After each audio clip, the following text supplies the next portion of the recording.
எனக்கு 3 வயசும்போது எங்கள் தாத்தா லாயர். கோர்ட்டுக்கு போகிறதுக்கு முன்னாடி எங்கிட்ட, "ராமா தண்ணி கொண்டு வா" அப்படிம்பார்.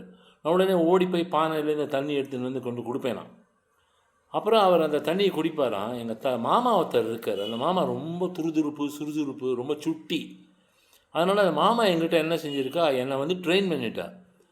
அது கோர்ட்டுக்கு போனால் ஜெயிக்காதுன்னு பாடுன்னு என்னை ட்ரெயின் பண்ண. தாத்தா அடுத்த வாட்டி தண்ணி கேட்டபோது நான் அந்த பானையிலேருந்து எடுத்துன்னு வந்து கொடுத்தபோது குடித்தேன். அப்போ நான் அது கோர்ட்டுக்கு போனால் ஜெயிக்காதுன்னு பாலும் பழமும் பாடலை டிஎம்எஸ் சிவாஜி பாடலை பாட தாத்தா சிரிச்சுட்டே கன்னத்தில் தட்டிட்டு போயிட்டா. வேறு யாராவது இருந்தால் என்ன செஞ்சுருப்பாங்க? ஐயோ அபத்தமாக பாடுறான், அபசகுணமாக செய்கிறான், இவன் நான் போகும்போது இவன் இருக்க வேண்டாம், இல்லை அடிச்சிருப்பா, இல்லை கம்ப்ளைண்ட் பண்ணியிருப்பா, இல்லை திட்டியிருப்பா.